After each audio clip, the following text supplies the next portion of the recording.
প্রিয় উপস্থিতি, northern university of business and technology Khulna এর computer science and engineering department কর্তৃক আয়োজিত আজকের এই সেশনে আপনাদের সবাইকে স্বাগত জানাচ্ছি।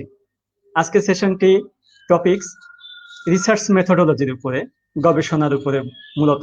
আজকের এই সেশনটি পরিচালনা করার জন্য আমি Soumendu Roy Soum, lecturer, department of computer science and engineering আপনাদের সাথে আছি, এবং আমাদের সাথে দুইজন জ্ঞানী, খুবই দক্ষ আমাদের দুইজন সম্মানিত প্রফেসর স্যার আছেন আমাদের সাথে। আমরা আপনাদেরকে অডিয়েন্সকে আপনাদেরকে স্যারদের সাথে পরিচয় করে দিব এখনই। আমি প্রথমেই আমাদের লাইভে নিয়ে আসলাম আমাদের সম্মানিত doctor Mohammad Anisur Rahman sir, professor computer science and engineering discipline, Khulna university. আসসালামু আলাইকুম স্যার, আপনাকে স্বাগতম স্যার। আমাদের ধন্যবাদ স্যার। আমাদের সাথে আরো একজন উপস্থিত আছেন, খুবই জ্ঞানী, খুবই দক্ষ মানুষ। আমাদের সাথে আছেন ডক্টর মোহাম্মদ নুরুন নবী, professor business administration discipline, Khulna university. আসসালামু আলাইকুম স্যার, আপনাকে স্বাগতম জানাচ্ছি আমাদের আজকের এই সেশনটিতে। ওয়ালাইকুম আসসালাম, আমাকে আমন্ত্রণ জানানোর জন্য আপনাদেরকেও ধন্যবাদ। অসংখ্য ধন্যবাদ স্যার আপনাদের দুজনকেই, আপনারা সময় করে আমাদেরকে একটু সময় দিয়েছেন। আমি আশা করছি আপনাদের এই সময় থেকে, আপনাদের অভিজ্ঞতা থেকে, আপনাদের উপদেশ থেকে আমাদের স্টুডেন্ট তথা যারা যারা এই সেশনটি দেখছে সবার কাজে লাগবে বলে আমরা বিশ্বাস করি। আজকের সেশনটি আমাদের টপিকসটির নাম হচ্ছে রিসার্চ মেথোডোলজির উপরে, আসলে গবেষণার উপরে ভিত্তি করে আমরা এই সেশনটি আয়োজন করেছি। এখন গবেষণা সাধারণত আমরা তাদের জন্য প্রয়োজন যারা ইউনিভার্সিটি লেভেল, বিশেষ করে বিএসসি ইঞ্জিনিয়ারিং, বিএসসি তে অনার্স, মাস্টার, পিএইচডি লেভেলে যারা কাজ করছে, বিশেষ করে স্টুডেন্টদের জন্য খুব প্রয়োজন যে রিসার্চটা। এখন এই রিসার্চটা করার জন্য কিছু নির্দিষ্ট নিয়ম কানুন আছে, সেগুলো কিভাবে করতে হয় সেগুলো আজ আমরা আমাদের আজকে দুইজন বিশেষ অতিথি আছেন তাদের কাছ থেকে আমরা জানবো। সর্বোপরি রিসার্চের ক্ষেত্র, তারপরে এই সব বিষয়গুলো আমরা আলোচনার ভিতরে রাখবো। তবে আজকের বিষয় যে মূল বিষয় রিসার্চ মেথোডোলজি, এই টপিকসে যাওয়ার আগে আমি একটু ওভারঅল বিষয় নিয়ে একটু আলোকপাত করতে চাই।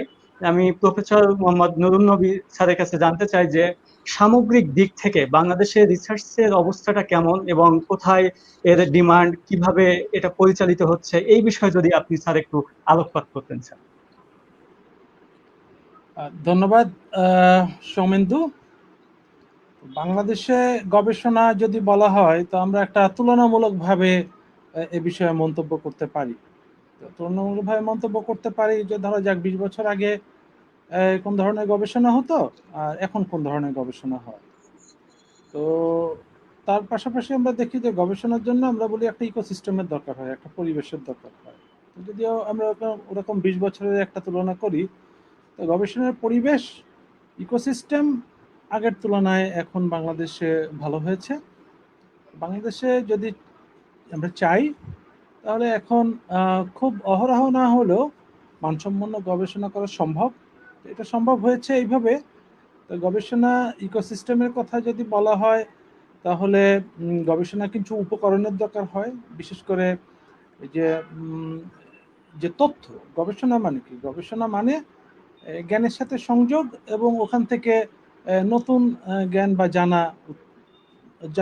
জানার পথ খুলে দেওয়া। তো এই বিশেষ করে তথ্য প্রযুক্তির কারণে যে দেখেন সারা পৃথিবী কিন্তু ছোট হয়ে এসেছে, তো এটা সবচেয়ে বেশি সুবিধা যেটা করেছে গবেষণাকে সুবিধা দিয়েছে। আর যদি অবকাঠামোগতভাবে বলেন তো অবকাঠামোগতভাবে বাংলাদেশে বিশেষ করে অনেক ল্যাবরেটরি হচ্ছে ভালো, তো ভালো মানের গবেষণা চাইলে করা যায়। কিন্তু আমি তুলনা যদি করি যে পাশ্চাত্যের সাথে, তো পাশ্চাত্যের তুলনায় আমরা অবশ্যই পিছিয়ে আছি। কিন্তু আমরা যদি চাই তাহলে আমরা এই আপনার যেগুলো বলে যে বাধাগুলো কাটিয়ে উঠে মানসম্পন্ন গবেষণা চাইলে করতে পারি। ধন্যবাদ স্যার আপনার অত্যন্ত সুন্দর মতামতের জন্য। কিন্তু স্যার, সত্য কথা বলতে কি, আমাদের দেশে রিসার্চটা কতটুকু এগিয়েছে কিংবা কতটুকু কাজ হচ্ছে, এটা কিন্তু এখনো বিশ্বমানের সাথে এখনো ওইভাবে তুলনা করার সময় আসেনি। কারণ আমি যদি ছোট্ট একটা পরিসংখ্যানের কথা বলি, যে আমাদের সরকারিভাবে বাংলাদেশে যত পাবলিক বিশ্ববিদ্যালয় আছে সেগুলোতে বাৎসরিক 64 কোটি টাকা বাজেট দেওয়া হয় শুধুমাত্র ল্যাবে কাজ করার জন্য, গবেষণা করার জন্য। কিন্তু পাশাপাশি আমরা যদি একটু কম্পেয়ার করি, যে বিটিভির জন্য আমরা দেখছি যে 1600 থেকে 1800 কোটি টাকা বাজেট দেওয়া হয় শুধুমাত্র এই সেক্টরে। সেখানে আমরা দেখছি যে গবেষণার খাতটা অনেক মানে ছোট হয়ে আসছে, আমাদের এখানে বাজেটটা কম। এখন এই যে মানে সরকারি দিক থেকে কিংবা অন্যান্য ঊর্ধ্বতন কর্তৃপক্ষের দৃষ্টিকোণ থেকে আমাদের রিসার্চটাকে এতটা মানে দিয়ে কম নজর দেওয়া হচ্ছে, যার ফলে আমার মনে হয় যে এই রিসার্চটা খুব বেশি এগোতে পারছে না। এ বিষয়ে আপনি কি মনে করেন, যে এই বিষয়ে মানে বাজেটটা বাড়ানো উচিত, না যেটা আছে সেটা ঠিক আছে, না এর থেকে আরো একটু প্রাধান্য দেওয়া উচিত? অসংখ্য ধন্যবাদ। এখানে বিষয় যেটা, যে যেমন আমরা একটা টার্মের কথা বলি, যে জ্ঞান ভিত্তিক সমাজ এবং জ্ঞান ভিত্তিক অর্থনীতি। তো জ্ঞানের তৈরি হয় কিন্তু গবেষণার মাধ্যমে। তো জ্ঞান ভিত্তিক সমাজ, জ্ঞান ভিত্তিক অর্থনীতি যদি আমরা বলি, তো ধরা যাক আমরা একটা পাশ্চাত্যের সাথে তুলনা করি। তো পাশ্চাত্যে দেখেন যে কোনো সমস্যা যদি আসে, সেই সমস্যাকে তারা মোকাবেলা করছে নিত্য নতুন উদ্ভাবনী উপায় দিয়ে। তো এটার মূল কারণ যেটা, যে তারা যে কোনো সমস্যাকে সমাধান করে কিন্তু গবেষণালব্ধ ফলাফল দিয়ে। যেমন এই যে আমরা যদি বলি যে আমরা এখন যে প্যান্ডেমিক অবস্থাতে আছি, যে প্যান্ডেমিক থেকে কিভাবে বেরোবো, তাই না? তো এই প্যান্ডেমিক থেকে বেরোনো, এটা কিন্তু আমরা ধরেন যে খুব হঠাৎ করে বললাম যে এভাবে বেরোবো, এটা সম্ভব না। এই কাজটা কিভাবে বেরোবো, নীতি নির্ধারক এবং গবেষকরা একসাথে বসে গবেষণালব্ধ ফলাফল কিভাবে ব্যবহার করা যায় সেভাবে করবে। যেমন আমরা দেখেছি পৃথিবীতে বিভিন্ন দেশ তাড়াতাড়ি করে পরিস্থিতি সামলে উঠেছে, তাই না? তো এখন এখানে যে কথাটা আমি বলেছিলাম যে নীতি নির্ধারকরা, তার মানে আপনি যদি সরকারের কথা বলেন, তাহলে এই যে মানসিকতা, গবেষণাকে মূল্যায়ন করার মতন একটি মানসিকতা তৈরি হতে হবে। গবেষণাকে মূল্যায়ন করার মতন মানসিকতা তৈরি হলেই আপনার এ বিষয়ে বিনিয়োগ হবে। এটা খুবই সত্য কথা যে অর্থায়ন ছাড়া গবেষণা করা সম্ভব না। আপনি যদি ইতিহাসও দেখেন, তো দেখেন যে আগেকার রাজারা কিন্তু জ্ঞানী বুদ্ধিমান মানুষদের পরামর্শ নিতেন, তাদেরকে রাজসভায় রেখে। তার মানে কি, তাদেরকে রাজ আনুকূল্যে রাখা হতো। ওটাকেই হচ্ছে এখন কি, যে সরকারি আপনার যেটা একটি নীতির মাধ্যমে সরকারকে এগিয়ে আসতে হবে, কারণ গবেষণা তো সমাজের কাজেই ব্যবহার হবে। তো সেটা হোক অর্থনীতি, সে হোক তথ্য প্রযুক্তি, হোক জীববিজ্ঞান, যেটাই হোক না কেন। তো নীতি নির্ধারণী মহলে যখন এই বিষয়টিকে বিবেচনা করা হবে, তখনই এই পরিবেশটি উন্নয়ন হবে। তো বাংলাদেশ সেই অর্থে আমি বলবো যে অবশ্যই তুলনা করলে পাশ্চাত্যের সাথে অনেক পিছিয়ে আছে, কিন্তু আবার যদি আপনি তুলনামূলক চিত্র দেখেন, যে গত 15 বছর বা 20 বছরে এখন কিন্তু চাইলে গবেষণার জন্য কিছু হলেও অর্থায়ন পূর্বের তুলনায় বেড়েছে। এখন আলোচনাটা এখানে যে এটা কি যথেষ্ট? অবশ্যই এটা যথেষ্ট না। তো এটাকে যথেষ্ট করার জন্য দুটো পক্ষরই এগিয়ে আসতে হবে। এক, আমরা যারা গবেষক, আমি আমাকে বলি না, যারা আমরা বিভিন্নভাবে গবেষণা করি, আমাদেরকেও তুলে ধরতে হবে যে এই গবেষণাগুলি সমাজের কাজে দরকার হচ্ছে। এবং গবেষণা মানে শুধু এই না কিন্তু যে আমি দরজা বন্ধ করে একটি গবেষণা করলাম, তাই না?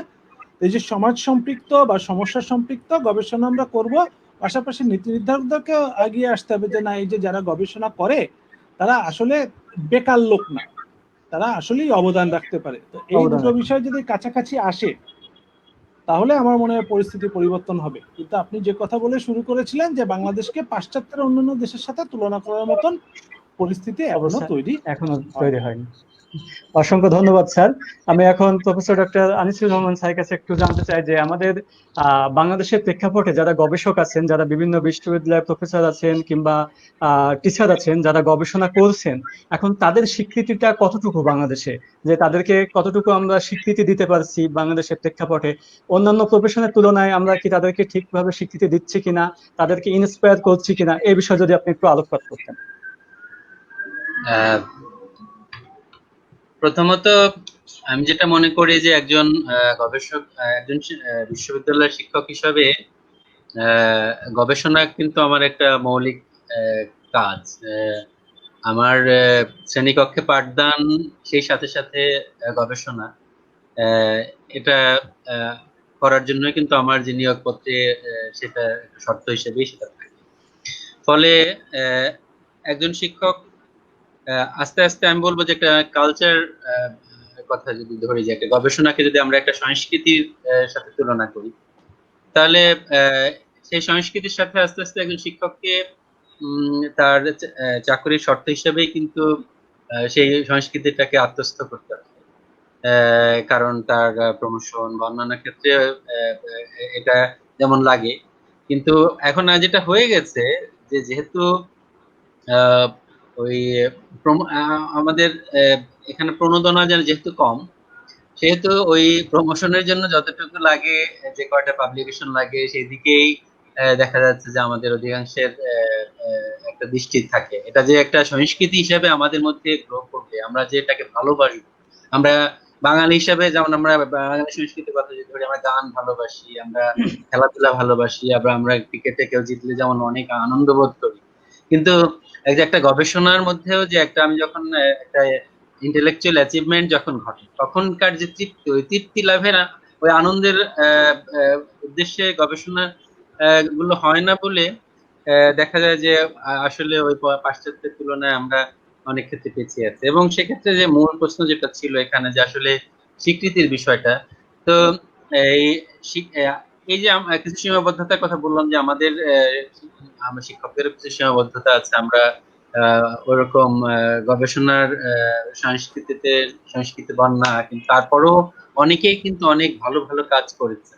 কিন্তু সেই ভালো কাজগুলোর স্বীকৃতির দিক থেকেও রাষ্ট্র অনেক কৃপণতা করেছে বলেই আরো যারা এই কাজে এগিয়ে আসতে পারতো, তারা কিন্তু ওই পরিমাণে মোটিভেটেড হয়নি বা উৎসাহিত হয়নি। ফলে জাস্ট প্রমোশনের জন্য যতটুকু দরকার, সে একজন গ্রেড ওয়ানে চলে গেলে তার রিকোয়ারমেন্ট থাকে না। ফলে সে হয়তো তখন কি করছে, হয়তো রাজনীতি করছে বা অন্য কাজে সময় কি করছে, অথচ তার কিন্তু বিরাট অভিজ্ঞতা পুষ্ট সে একজন শিক্ষক প্রফেসর। তার কাছে থেকে জাতি কিন্তু আরো অনেক নিতে পারে। কিন্তু শুধু চাইলেই তো হবে না, সেখানে সাথে প্রয়োজন স্বীকৃতি এবং প্রণোদনা। এই দুটা ক্ষেত্রে আসলে আমি বলবো অবশ্যই যথেষ্ট স্বীকৃতি ব্যবস্থা নাই। কারণ এখানে একজন শিল্পপতি হোক, বা একজন সংসদ সদস্য হোক, বা অন্য একজন অন্য কর্মক্ষেত্রে যে স্বীকৃতিগুলো পায়, একজন আহ, সে আমার আমার বিশ্ববিদ্যালয়ের কথা যদি ধরি, যে সেখানে কিন্তু পেটেন্টের জন্য আবেদন করা প্রফেসরও আছে, প্রফেসর শামস, যেটা যার আর্টিকেল ইম্প্যাক্ট ফ্যাক্টর 6 বলে কোনো জার্নালেও প্রকাশিত হয়েছে। কিন্তু আলটিমেটলি তাকে কয়জন চেনে, আর ওই সাকিব খানকে কয়জন চেনে, বা আর একজনকে কয়জন চেনে? তো আহ, এই জায়গাগুলোতে অবশ্যই সরকারের এবং আমাদের নীতি নির্ধারক যারা আছেন, তাদের দৃষ্টি অবশ্যই দেওয়া খুবই প্রয়োজন বলে অবশ্যই ঠিকই বলছেন স্যার। আমাদের যদি এই দিক থেকে, যদি সরকারি পক্ষ থেকে সরকারি পৃষ্ঠপোষক যারা আছেন তারা যদি এদিকে একটু খেয়াল করেন আরো বেশি, আমার মনে হয় যে বাংলাদেশের গবেষণাটা আরো বেশি ত্বরান্বিত হবে।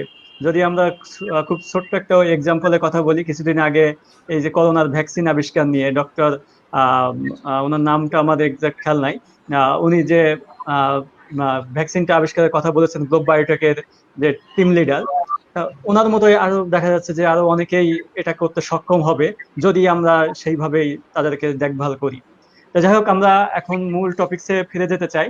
আমি প্রথমেই প্রফেসর ডক্টর মোহাম্মদ নুরুন নবী স্যারের কাছে জানতে চাই যে আসলে আমাদের টপিকসটা হচ্ছে রিসার্চ মেথোডোলজির উপরে। এখন রিসার্চ বলতে আমরা মূলত কি বুঝি এবং কেন এটা প্রয়োজন, এই বিষয়ে যদি আপনি আমাদেরকে একটু ভালোভাবে বলতেন। আমরা একেবারে বিগিনার লেভেল থেকে শুরু করতে চাচ্ছি, যে আসলে রিসার্চটা কি, কিভাবে করতে হয়, কেন দরকার, এ বিষয়ে যদি আপনি আমাদেরকে একটু ধারণা দিতেন। ধন্যবাদ। এটা একটা আমি খুব কঠিন একটা সমস্যা হিসেবে ধরি, কারণ রিসার্চ কাকে বলে? যারা গবেষণা করেন, আমার ধারণা যে গবেষক হওয়ার প্রথম শর্তই যে গবেষক কখনো আত্মতৃপ্তিতে ভোগেন না। এবং গবেষক সবসময়, যিনি ভালো গবেষক হবেন, উনি সবসময় একটা ওনার মধ্যে না দেখতে পাওয়ার বেদনা থাকে। বিষয়টা এরকম যে এখানেই কিন্তু গবেষণার অন্তর্নিহিত অর্থটি আছে। গবেষণা মানে যে বিষয়টি আছে, যা আমরা দেখছি বা যেটা আমি অনুমান করছি, যে অনুমান বা দেখাকে একটি সুনির্দিষ্ট পদ্ধতির মাধ্যমে, তাই না, পর্যালোচনা করা, এবং সুনির্দিষ্ট পদ্ধতির মাধ্যমে পর্যালোচনা করা ফলাফল হিসাবে আমার অনুমানটি সত্য হতে পারে, আমার অনুমানটি মিথ্যা হতে পারে, যেটাই হোক না কেন, যা আমি দেখি হয়তো বা পরিস্থিতি তাই নয়, তাই না? তো এইটা কিন্তু গবেষণার মূল বিষয়। গবেষণার মূল বিষয় একটি কাঠামোগত বিষয়ের মধ্যে থেকে একটি আমরা যে কোনো প্রশ্নের উত্তর খোঁজা বা যে কোনো একটি পরিস্থিতিকে বিশ্লেষণ করা। তো এটা করতে গিয়ে যেটা হয়, তো গবেষণা মানে অনেক সময় আমরা খুব গম্ভীর হয়ে যাই, গবেষণা মনে হয় যে খুব গম্ভীর একটা বিষয়। বিষয়টি কিন্তু তা না। গবেষণা বলছে যে রিসার্চ যা আছে, তাই না, ওটাকে আবার কি করো, খোঁজো। কিসের মাধ্যমে? একটা সুনির্দিষ্ট পদ্ধতির মাধ্যমে। অর্থাৎ গবেষণার শুরুই কিন্তু পূর্ববর্তী জ্ঞানের থেকে। যেমন এই যে কোভিড যেটা নিয়েছে আমরা এখন খুব উদ্বিগ্ন, এই ভাইরাস কিন্তু ছিল আগে, তাই না? করোনা ভাইরাস বহুদিন ধরেই ছিল, যে আমাদের নর্মাল যে সর্দি কাশি হয়, এটা অন্যতম করোনা ভাইরাসের কারণে হয়। তো এই করোনা ভাইরাসটা কি করছে, যে রূপ পরিবর্তন করছে। এই যে দেখেন যে করোনা ভাইরাসের গবেষণা কিন্তু ভাইরাস সম্পর্কিত যে জ্ঞান আমাদের আছে, ওই জ্ঞানকেই যখন একটা পরিস্থিতি আসছে বা একজন গবেষকের মনে যখন একটি সন্দেহ বা বা জানার উদ্বেগ হচ্ছে, তখন ওটাকে যে জ্ঞানটা আছে ওই জ্ঞানটা দিয়ে পরিস্থিতিটাকে বিচার বিশ্লেষণা বিবেচনা করা। তবে এখানে কি, যে এখানে একটি সুনির্দিষ্ট কাঠামোর মধ্যে থেকে করতে হবে। যেমন আমি যদি খুব চলতি একটা উদাহরণ দিই আপনাকে, যে করোনার জন্য আমরা কি করতে পারি, করোনা ভাইরাস বা কোভিড-19 জন্য আমরা কি করতে পারি। আপনি সামাজিক যোগাযোগ মাধ্যমে যান, দেখেন আদা খাওয়া, লবঙ্গ খাওয়া, গরম পানি খাওয়া, তাই না, নানান তাবৎ যে সমস্ত জিনিস আছে সব খান। এখন এটা খেলে যে করোনা ভাইরাস যাবে, আপনি কি নিশ্চিত? নিশ্চিত না। এ সম্বন্ধে আপনার কি, এই যে দেখেন এখানেই হচ্ছে গবেষণা। তাহলে এটা করোনা ভাইরাসকে মোকাবেলা করবে কিনা জানতে গেলে করোনা ভাইরাস সম্বন্ধে আমাদের যে জ্ঞানটি আছে সেটিকে ধরতে হবে। ধরা যাক আপনি লবঙ্গ খাচ্ছেন, তাহলে লবঙ্গের যে গুণাগুণ আছে সেটিকে আপনাকে জানতে হবে। এবারে করোনা ভাইরাসের সাপেক্ষে লবঙ্গের গুণাগুণকে যদি আপনি বিশ্লেষণ করেন একটা পদ্ধতি মেনে, তার থেকে যদি ফলাফল আসে, তাহলে আপনি বলতে পারবেন যে করোনা ভাইরাসের খেলে গবেষণা বলছে লবঙ্গ উপকার করে বা করে না। তো গবেষণা মানে কি, আমি আবারও বলছি যে গবেষণা মানে একটি নির্দিষ্ট কাঠামোর মধ্য থেকে একটি সমস্যা বা একটি সম্ভাবনাকে বা যে কোনো একটি পরিস্থিতিকে বিচার বিশ্লেষণা করা। এবং সেই কাঠামোর শুরুতেই কি থাকবে, যে আগে যে গবেষণা হয়েছে বা লব্ধ যে জ্ঞান আছে ওই জ্ঞানটাকে ভিত্তি করেই পরবর্তী আপনার বিশ্লেষণগুলো করা। এটাই গবেষণার সাধারণভাবে বলা যায় যে মূল ফ্রেমওয়ার্ক। যার ফলে এটা কিন্তু গবেষণার সাথে অগবেষণার পার্থক্য এখানে, যে একটি কাঠামো মেনে একটি কাঠামো না মেনে। Exactly sir. আরেকটা প্রশ্ন ছিল আপনার কাছে, যে এটা আমরা কেন করব, সেটা যদিও আপনি আপনার কথার ভিতর দিয়ে বলে দিয়েছেন যে আমরা কি জন্য করব। যেমন করোনা ভাইরাসের উদাহরণ দিয়ে আপনি বলে দিয়েছেন যে এটা ফাইন্ড আউট করার জন্য, আসলে এইগুলো খেলে অসুখটা সারবে কিনা, এইগুলো আসলে মানে এই সব প্রশ্নের উত্তর খোঁজার জন্যই আমরা এই কাজটা করব, গবেষণাটা করব। যাই হোক, ধন্যবাদ স্যার। আমি এখন যেতে যাচ্ছি আমাদের প্রফেসর ডক্টর আনিসুর রহমান স্যারের কাছে, যে অ্যাজ এ সিএসসি স্টুডেন্ট হিসেবে প্রথমে যখন তারা, সাধারণত আমি জানি যে গ্রাজুয়েট আন্ডার গ্রাজুয়েট স্টুডেন্টের জন্য ফোর্থ ইয়ার থেকেই সাধারণত থিসিসটা শুরু হয়, গবেষণাটা শুরু হয় বা রিসার্চ। সেক্ষেত্রে তারা প্রথমে গবেষণা করার জন্য বা রিসার্চ করার জন্য তাদের প্রথম দায়িত্ব কি হওয়া উচিত? ধন্যবাদ। আসলে ফোর্থ ইয়ারের একটা কোর্স হিসেবে থিসিস কোর্সে আমরা যা করাই, সেখান থেকে সবসময় আমরা একেবারে একটা কনক্রিট আউটপুট যে সবসময় পাবো সেটা আমাদের কিন্তু প্রত্যাশা না। আমাদের লক্ষ্য হচ্ছে যে রিসার্চ করার যে একটা প্যাটার্ন বা যে ধাপ, সেই ধাপগুলোর সাথে মোরালেস আমাদের ছাত্রছাত্রীদেরকে তার পরিচিত করানো মূলত। তো আহ, আমি যদি স্পেসিফিক্যালি কম্পিউটার সায়েন্সের থিসিসের কথা বলি, যেমন ফার্স্ট টার্মে আমরা কি করি যে টার্ম শেষে একটা প্রপোজাল ডিফেন্স দিতে হয় থিসিসের। তো সেখানে আমাদের কি করতে হবে, আমাদের একটা যে কোনো গবেষণার প্রথম কাজ হচ্ছে যে একটা সমস্যাকে চিহ্নিতকরণ, যে আমরা কি বিষয়ের উপরে আহ, আমরা নতুন কিছু করার চেষ্টা করব, আমরা গবেষণা করব কেন, যে আমাদের হয় আহ, যে প্রচলিত জ্ঞান আছে সেই জ্ঞানের সাথে আমার চিন্তা, আমার যে বুদ্ধিমত্তা, আমার যে আমার যে আমার যে জ্ঞান, সেগুলোর মাধ্যমে পৃথিবীকে বা আমার বা আমার সমসাময়িক মানুষকে কিছু দেয়া, যার মাধ্যমে কিছু নতুন জ্ঞান তারা পেতে পারে। তো সেই সমস্যা চিহ্নিত করতে হলে আমাকে কি করতে হবে, আমাকে সিএসসির যে বিভিন্ন ভাগ আছে, আমরা যদি মোটা দাগের কথা চিন্তা করি, যে কম্পিউটার সায়েন্স এন্ড ইঞ্জিনিয়ারিং আমাদের ডিসিপ্লিন গুলোর নাম থাকে। তো সেই ডিসিপ্লিনের ইঞ্জিনিয়ারিং সাইডে কি থাকে, যে হার্ডওয়্যার বিষয়ক কিছু শিক্ষা প্রদান করা হয়।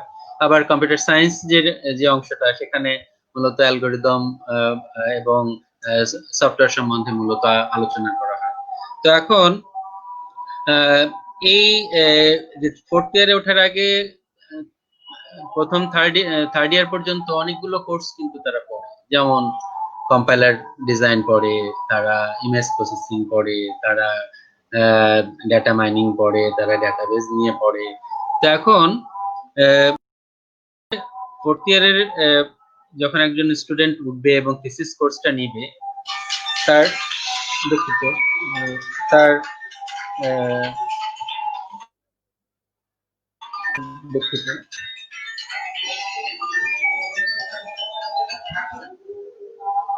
দুঃখিত আমার একটা ফোন এসেছিল, এটা বন্ধ করে সমস্যা নেই স্যার। তো সেখানে তার প্রথমত তার আগ্রহ কিসে, কি যে এই পর্যন্ত এই যাবত সে যে শিখেছে, সেই শেখার কোন সেক্টরটাতে সে মজা পেয়েছে। তো সেটা হলো একটা তার ব্রড এন্ড একটা ব্রড ক্যাটাগরি, যে আমি এই ক্ষেত্রে আমি আরো আরো গবেষণা করতে চাই। সে হয়তো ইমেজ প্রসেসিং নিয়ে সে কেউ কাজ করতে চায়, কেউ হয়তো আইওটি নিয়ে কাজ করতে চায়, কেউ হয়তো অ্যালগোরিদম নিয়ে কাজ করতে চায়। এখন এটাকে আমরা প্রথমে নলেজের যে ব্রেথ, বা আমরা যদি যদি বলি যে তার ব্রেথ অফ নলেজ, সেই সেই অনুযায়ী একটা টপিক তাকে সেট করতে হবে, যে আমি এই টপিক নিয়ে কাজ করতে চাই এবং এটাতে আনন্দ আমি পাই। তাহলে ওই টপিক যে স্যার সুপারভাইজ করেন, সেই স্যারের সাথে সে যোগাযোগ করতে পারে। এরপরে যেটা করতে হবে, যে সেই টপিকটা তো একটা ব্রড সেন্সে সে সিলেক্ট করলো, তারপরে একটা সেই একটা ন্যারো প্রবলেমকে আইডেন্টিফাই করতে হলে তাকে কিন্তু অনেক পড়তে হবে, যে এক রিসেন্ট যে পেপার গুলো ওই টপিকের আওতায় এসেছে, সেই পেপার গুলো তাকে দেখতে হবে। এবং এই পেপার গুলো সাধারণত থ্রি ফেজ বা থ্রি পাস স্টাডির কথা আমরা বলতে পারি, যে যে একটা পেপার ধরেই সে কিন্তু আগাগোড়া থরোলি একদম প্রথম থেকে শেষ পর্যন্ত পড়ে যাবে না। সে প্রথমে কি করবে, যে প্রথমত দেখবে যে টাইটেলটা তাকে আকৃষ্ট করে কিনা, সেটা সেখানে সে আগ্রহ পাচ্ছে কিনা। যদি টাইটেল ঠিক থাকে তখন সে অ্যাবস্ট্রাক্ট পড়বে, এবং অ্যাবস্ট্রাক্ট পরে যদি সে মনে করে যে না, এই কাজে আসলে সে আগ্রহ পাচ্ছে, তখন ইন্ট্রোডাকশন পড়বে। কিন্তু ইন্ট্রোডাকশনটাও মোটামুটি অত ডিপলি পড়ার দরকার নেই। এবং তারপরে সে চলে যাবে সরাসরি কনক্লুশনে, যে সেখানে সে খোঁজার চেষ্টা করবে যে কোনো ওপেন প্রবলেম ওখানে বলে দেওয়া আছে কিনা, যে এই কাজ, এই পেপারটাতে যে কাজ করা হয়েছে, ফার্দার এনহ্যান্সমেন্ট হিসাবে এই কাজ করা যেতে পারে। যদি দেখে যে না, এখানে কাজ করার স্কোপ আছে, ফিউচার স্কোপ আছে, তখন সে কি করবে, আবার পিছনে গিয়ে ওই পেপারটা থরোলি তখন পড়ার চেষ্টা করবে, যে এটা এবং বোঝার চেষ্টা করবে। তো সেখানে সেটা বুঝতে গিয়ে তখন তাকে কি করে দেখতে পাবে যে আসলে কিছু কিছু জিনিস সেখানে অত ডিটেলস বলা নেই, শুধু রেফারেন্স দেওয়া আছে যে অমুক পেপারে এটা বলা আছে। ফলে একটা পেপার পড়তে গিয়ে তাকে আরো অনেক পেপার তখন পড়তে হবে। মানে করতে মূল হবে। কথা হচ্ছে যে তাকে তার ফান্ডামেন্টালসটাকে গ্রো করাতে হবে, এনহ্যান্স করাতে হবে। তা না হলে একটা ভিত্তি যদি দুর্বল থাকে তার উপরে দাঁড়িয়ে তো আসলে ভালো কাজ করা যায় না। তো এইভাবে কিছু পেপার পড়তে পড়তে একসময় এবং সুপারভাইজারের সাথে কনসাল্ট করতে করতে একসময় একটা প্রবলেম হয়তো সে দাঁড় করাবে যে না এটা আহ, নিয়ে আমরা কাজ করতে পারি, যেটা নিয়ে যেটা নিয়ে আরো কেউ কেউ হয়তো কাজ করতে পারে সেটা নিয়ে, কিন্তু আহ, মোটামুটি রিসেন্ট আসলে। তো সেরকম একটা টপিক সিলেক্ট করার পরে তারপরে হচ্ছে যে একটা হাইপোথিসিস দাঁড় করাতে হবে যে আহ, সেইখানে আহ, এ কিনা সেই আহ, আহ, যে আমরা আসলে আমাদের গবেষণা থেকে কি আউটপুট এক্সপেক্ট করছি। তো সেই হাইপোথিসিস কে ভ্যালিডেশনের জন্য আমাদের কিছু ডেটা প্রয়োজন, সেই ডেটা কালেক্ট করতে হবে। তারপরে সেই ডেটাকে ভ্যালিডেট করার জন্য আমাদের কিছু এক্সপেরিমেন্টাল সেট আপ করতে হবে, সেই কিছু কোডিং আমাদের করতে হবে বা একটা মডেল দাঁড় করাতে হবে, এবং সেই মডেল থেকে আমরা কি এক্সপেক্ট করি সেই রকম আহ, আহ, সেই মডেল সেরকম কিছু আমাদের এক্সপেকটেশন আগে আমাদের লিপিবদ্ধ করতে হবে। এরপরে আমরা সেখানে যে ডেটা সেট আছে সেই ডেটা সেট দিয়ে টেস্ট করবো আমরা যে আমাদের এক্সপেকটেশনের সাথে আমাদের এই মডেলটা ঠিক সেই এক্সপেকটেশনের সাথে ম্যাচ করছে কিনা। যদি করে তখন আমরা বুঝবো যে আমরা আমাদের গবেষণার কাজে সফল। তো এই ক্ষেত্রগুলো আসলে আসবে সেকেন্ড টার্মে। প্রথম টার্ম পুরো টার্ম ধরে আমরা তাদেরকে মূলত ছাত্রদের কাছে এক্সপেক্ট করি যে তারা লিটারেচার রিভিউ করুক, তারা যে প্রবলেম নিয়ে কাজ করতে চায়, সেই করতে চায় সেই কাজ সেই প্রবলেম রিলেটেড পেপার গুলো পড়ুক। তারপরে সেকেন্ড টার্মে গিয়ে মূলত আমরা যে পরের ধাপগুলো বললাম, যে ডেটা কালেকশন বা ডেটা সেট নির্ধারণ, তারপরে এক্সপেরিমেন্ট, তারপরে এক্সপেরিমেন্টাল অ্যানালাইসিস, এবং তারপরে কোনো কনক্লুসিভ রিমার্ক যে আমাদের রিসার্চ থেকে আমরা আউটকাম হিসেবে এইটা পেলাম, যে আমরা মূল লক্ষ্য তো যে যে যে এমন কিছু বক্তব্য সেখান থেকে বের করে আনা যেটা আসলে আমাদের যে এক্সিস্টিং যে নলেজ আছে সেই নলেজকে এনরিচ করে বা এনহ্যান্স করে। তো সেরকম কিছু। তো আমি যেটা বলবো যে এটা করার চেষ্টা করাটা আমরা স্টুডেন্টদের কাছ থেকে এক্সপেক্ট করি। আমরা সবসময় আশা করি না যে একদম সবাই অন টু অল প্রত্যেকেই একেবারে নতুন কিছুই দিয়ে দেবে। তবে এক্ষেত্রে এটাও বলতে চাই যে শুধুমাত্র কোডিং কিন্তু আসলে রিসার্চ না, আমাদের কোডিংটা রিসার্চের একটা পার্ট। কিন্তু অনেকেই মনে করে যে আমার অবশ্যই। আসলে জাস্ট একটা প্রবলেম ধরে সেটা কোডিং করে দিয়ে তারপরে সেটাকে এক্সিকিউট করলে বোধহয় রিসার্চ হয়ে গেল। কিন্তু মূলত বারবার কোনো একটা ফিল্ডের নলেজ গেইন করার চেষ্টা করাটা হলো খুব জরুরি, যেটা আসলে এই আন্ডারগ্রেড লেভেলে অতটা কাজে না লাগলেও পরে যখন সে মাস্টার্স বা পিএইচডি করবে ইনশাআল্লাহ, তখন কিন্তু এই যে ব্যাকগ্রাউন্ডটা তার তৈরি হলো, তার যে ভিত্তিটা তৈরি হলো, এই ভিত্তিটা আরো এক্সপ্যান্ড হবে এবং ইনডেপথ এর মধ্যে তখন সে আরো করতে পারবে। ধন্যবাদ। ধন্যবাদ স্যার। আসলে স্যারের কথার ভিতর দিয়ে আমরা অনেক কিছু জানতে পারলাম। পুরো রিসার্চের যে কয়টা স্টেপ আছে স্যার ওয়ান বাই ওয়ান এক একটা বলে গেছেন। আমরা আবার পরে আসবো স্পেসিফিক ভাবে প্রত্যেকটা ধাপকে আমরা আরেকটু ডিটেলস স্যারদের কাছ থেকে শুনবো। আমি এখন যেতে চাচ্ছি professor doctor Mohammad Nurunnabi sir আপনার কাছে।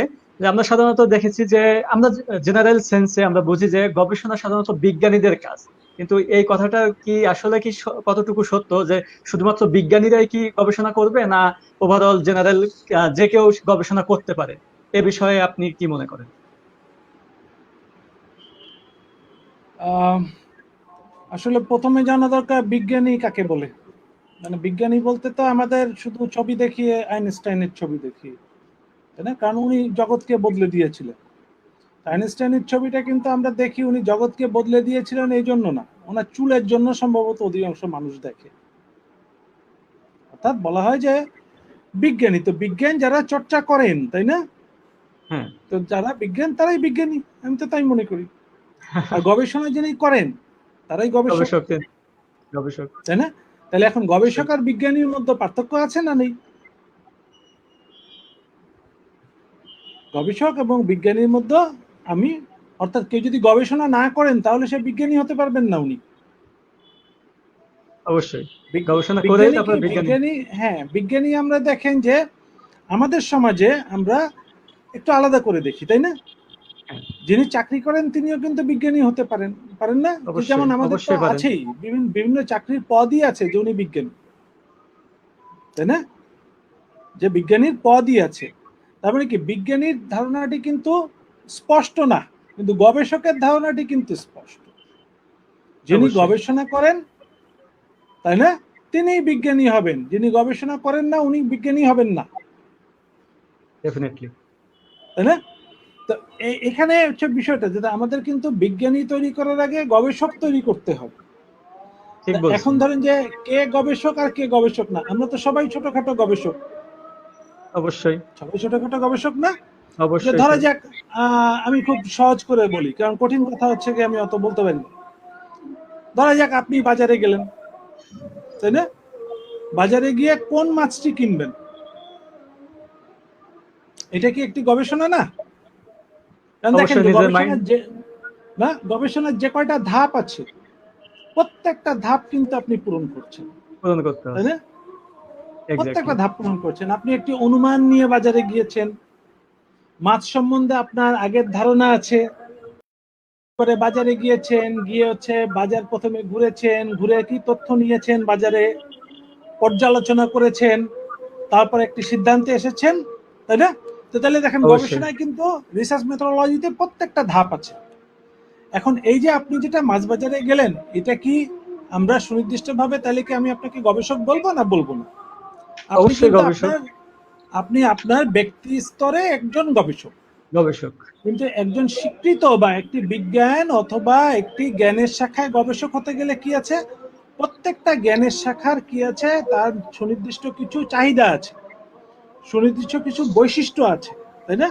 তো হোক হ্যাঁ, সেটা কম্পিউটার বিজ্ঞান, হোক সেটা মার্কেটিং, হোক সেটা ধরেন ফার্মেসি, প্রত্যেকটা জ্ঞানের শাখার একটি একটি প্রোটোকল আছে। তো ওই প্রোটোকলের মধ্যে থেকে যারা ওই জ্ঞানের শাখায় গবেষণা করেন তারাই বিজ্ঞানী, অবশ্যই তারাই স্যার। গবেষক, তাই না? তাহলে একটা হচ্ছে বিশেষায়িত গবেষণা, আর একটা হচ্ছে জেনে বা না জেনে না গবেষণা। জেনে গবেষণা। তাহলে ঠিকই বলেছেন। গবেষক কাকে বলবেন? গবেষক বলবেন তাকে যিনি জেনে শুনে, তাই না, যে বিষ পান করার মতন যিনি গবেষণা করছেন, উনি হবেন গবেষক। আর বাকি সবাই কি, যে ধরেন যে ওই ঝড়ে বক পড়ে ফকিরের কেরামতি পারে, ও কিন্তু একটা গবেষণা। কিন্তু সেটা ওইটাকে না আমরা জেনে।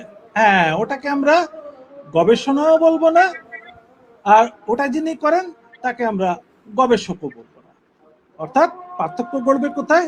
যে সুনির্দিষ্ট কাঠামোর মধ্যে থেকে ওই যে শাস্ত্রটি নিয়ে আলোচনা হচ্ছে, ওই শাস্ত্রের যে পরিকাঠামো আছে, ওই পরিকাঠামোর মধ্যে থেকে পদ্ধতি মেনে যিনি একটি বিষয় পর্যালোচনা করবেন তাকে আমরা ওই শাখার গবেষক বলবো। গবেষক। যেমন যারা ধর্ম নিয়ে চর্চা করে, ওনারা কি গবেষক না? অবশ্যই গবেষক। অবশ্যই গবেষক। ধর্মের বিভিন্ন বিষয় নিয়ে চর্চা করছেন, তো ধর্মীয় চেষ্টা করছি। বিষয়ের হচ্ছে আপনার গবেষণার একটি কি আছে, কাঠামো আছে, ওই কাঠামো মেনে যারা কাজ করবেন তারা গবেষক। আমি কি বোঝাতে পেরেছি? অবশ্যই। এখন যদি স্যার আপনাকে আমি স্পেসিফিক ভাবে একটু বলতে চাই যে আহ, আমরা একাডেমিক দিক থেকে একটা স্টুডেন্ট যদি সে গবেষণা করতে চায় তাহলে তার এই গবেষণার ধাপগুলো স্পেসিফিক ভাবে কি কি ধাপ হওয়া উচিত, যদিও আপনি আপনার এক্সাম্পলের ভিতরে এই ধাপগুলোর কথা বলেছেন, কিন্তু আর একটু স্পেসিফিক ভাবে সেই ধাপগুলো যদি একটু ব্যাখ্যা করতেন। দেখেন, সুনির্দিষ্টভাবে প্রথমে গবেষণা করার জন্য প্রথমে একটি গবেষণা এই যে করব, ভিতরে একটা চাহিদা থাকতে হবে। গবেষণা কিন্তু একটি মানসিকতাও বটে, যেটা আমার আনিসুর রহমান, অবশ্য আনিস ভাই বলাই আমার জন্য সবচেয়ে ভালো। আনিসুর রহমান বললে হচ্ছে আমার আবার মুখে বেঁধে যায়, হ্যাঁ, কারণ ভাই তো আমার অবশ্যই আসলেই ভাই। অবশ্যই। হ্যাঁ, যে যেটা যেটা আনিস ভাই বলছিলেন, যে গবেষণা কিন্তু প্রথমে একটি মানসিক বিষয়, একটি গবেষকের মন থাকতে হবে। তো গবেষকের মন কি? গবেষকের মন যে আমি কিছু একটা খুঁজছি, বা আমি কোনো কিছুর একটি কি চাচ্ছি, একটি এক্সপ্লানেশন চাচ্ছি। প্রথমে আপনার মনটা ঠিক করেন। বলে না যে নিয়ত এবং কেবলা যদি দুইটা ঠিক না করতে পারেন তাহলে কিন্তু আপনি কোথাও যেতে সবকিছু ঠিক যেতে নেই। পারেন। তো প্রথমেই আপনি যখন গবেষণা করার চিন্তা করছেন তখন আপনি ফ্রেম অফ মাইন্ডটা চেঞ্জ করেন, করে প্রথমে বলেন যে আমি একটি গবেষণা করছি। আমি খুব সহজ ভাষায় বলতেছি, আমি কিন্তু ঠ্যাক চালাচ্ছি না, তাই না? অর্থাৎ কেউ বলেছে, আমি ওই জন্য যেমন ছাত্ররা অনেক সময় খোঁজে স্যার কয় পাতা লিখতে হবে, হুম। ও প্রথমেই খোঁজে পাতা অনেক সময়, যে স্যার 40 পাতা লিখলে হবে। তাই বলে যে দেখো 40 পাতা নিয়ে আমার কোনো মাথা ব্যথা নেই। জন ন্যাশ গেম থিওরিতে নোবেল প্রাইজ পেয়েছিলেন, হার্ভার্ড থেকে পিএইচডি পেয়েছিলেন, ওনার পুরো থিসিসের পাতার সংখ্যা ছিল 28 পাতা, 2 এবং 8, 28 পাতা দিয়ে লিখে উনি কি করেছেন, হার্ভার্ডে পিএইচডি পেয়েছেন, এবং ওই 28 পাতাই গেম থিওরির জন্ম দিয়েছে, এবং গেম থিওরিতে উনি নোবেল প্রাইজ পেয়েছেন গেম থিওরির কারণে। অর্থাৎ প্রথমে আপনাকে ঠিক করতে হবে যে আমি একটি গবেষক, আমি একটি বিষয় বিশ্লেষণ করব। তারপরে আপনাকে ঠিক করতে হবে যে দেখেন যে আমি কি বিশ্লেষণ করব। আমি খুব সাধারণ একটা উদাহরণ দিই। দেখেন আমি পিএইচডি যখন করি জার্মানিতে, আমি পিএইচডি পেয়েছি রিলেটিভলি অনেক কম সময়, 3.5 বছরে আমার পিএইচডি হয়েছে। এই 3.5 বছরের মধ্যে 1 বছর 3 মাস আমার গেছে শুধু খুঁজতে যে আমি কি নিয়ে গবেষণা করব। আপনি যখন গবেষক হবেন তখন আপনাকে সবসময় কি থাকবে যে এই যে একটি গবেষণা করার মতন উপযুক্ত বিষয় যদি আপনি নির্ধারণ করতে পারেন, তো এখানেই কিন্তু আপনি এগিয়ে গিয়েছেন, অবশ্যই স্যার। তাই না? তাহলে দ্বিতীয় পর্যায়ে কি, যে আমার গবেষণার বিষয়বস্তুটি কি হবে। তো গবেষণার বিষয়বস্তুটি কি হবে এইটা ঠিক করার জন্য আপনাকে ব্যাপক ভিত্তিক কি একটি পরিকল্পনা সহকারে পড়তে হবে, তাই না? অর্থাৎ যে প্রশ্নের উত্তর সবাই জানে ওই নিয়ে তো গবেষণা করার কোনো দরকার দেখি না। ধরেন এখান থেকে ডাকবাংলা 4 কিলোমিটার, তাও তো আমি জানি গবেষণার কি আছে। কিন্তু কেউ যদি বলে যে এখান থেকে ডাকবাংলা 2 কিলোমিটার, ওইটা নিয়ে কিন্তু গবেষণার বিষয় আছে, তাই না? অর্থাৎ একটি গবেষণার উপযুক্ত বিষয় হতে হবে। তো গবেষণার উপযুক্ত বিষয় নির্বাচন করাও কি হবে, যে আপনার একটা গবেষণার অংশ। তাই না, গবেষণার অংশ। তো এইটা কি, অবশ্যই। এটা আসবেই হচ্ছে আপনার যে পড়া, অভিজ্ঞতা, এবং এখানে আপনার সুপারভাইজার আপনাকে সাহায্য করবে, যিনি গবেষণা তত্ত্বাবধান করবেন, তাই না? উনি সাহায্য করবেন, যে কারণ ওনার অভিজ্ঞতাটি আছে, ছাত্রের অভিজ্ঞতাটি নেই, তাই না? তারপরে কি আসবে, তারপরে বিষয়টি পাওয়া গেল, বিষয়টি পাওয়া যাওয়ার পরে এই বিষয়ের ব্যাপ্তিটুকু কতটুকু, তাই না? তো এইটা জানতে হবে যে এই বিষয়টি কোথায় দাঁড়িয়ে আছে, যেটাকে আমরা গবেষণার ভাষায় বলি লিটারেচার রিভিউ, তাই না? অর্থাৎ এই যে রিভিউ আপনাকে বলবে যে আপনি যে বিষয়টা নিয়ে গবেষণা করবেন সে বিষয়টি আপনার নলেজের কোন পর্যায়ে দাঁড়িয়ে আছে, সারা পৃথিবী এটা নিয়ে কোথায় দাঁড়িয়ে আছে, বা আপনার দেশ কোথায় দাঁড়িয়ে আছে, তাই না? যেখানে দাঁড়িয়ে আছে ওখান থেকে কিন্তু গবেষণা শুরু হবে, যেখানে দাঁড়িয়ে আছে ওর পিছনে গিয়ে হবে না, তাই না? তাহলে লিটারেচার রিভিউ। এরপরে কি হবে, যে এরপরে আসবে আপনার সবচেয়ে জরুরি যেটা, যেটা আপনার পুরো ওয়েবিনারের নাম, মেথোডোলজি, পদ্ধতিটি কি হবে। একটি ভালো গবেষণার ফলাফল যাই আসুক না কেন, পদ্ধতি যদি ঠিক থাকে এবং আপনার তাত্ত্বিক অনুমান এবং তথ্য যদি ঠিক থাকে, গবেষণার ফলাফল আপনার যেটা অনুমান বা হাইপোথেসিস, সেটা সত্য হোক আর না হোক, ভালো গবেষণা হিসেবে স্বীকৃত হবে। তো মেথোডোলজিটি আপনার কি হতে হবে, উপযুক্ত হতে হবে, মেথোডোলজিতে কিছুটা নতুনত্ব থাকতে হবে, নাহলে আপনি ভালো গবেষণা হবে না, তাই না? এবং নতুনত্ব থাক বা না থাক, উপযুক্ত অবশ্যই হতে হবে। উপযুক্ত কার সাপেক্ষে, যে আপনার সমস্যাটি সমাধানের সাপেক্ষে। জ্ঞানের যেখানে আপনি যে এরিয়াতে গবেষণা করছেন ওই এরিয়ার জন্য উপযুক্ত হতে হবে, তাই না? যেমন আপনি যদি আর্টে বা পেইন্টিং, চিত্র সমালোচনার গবেষণা করেন, তাদের একটি মেথোডোলজি আছে যেটা আপনার আমার কাছে হাস্যকর মনে হতে পারে।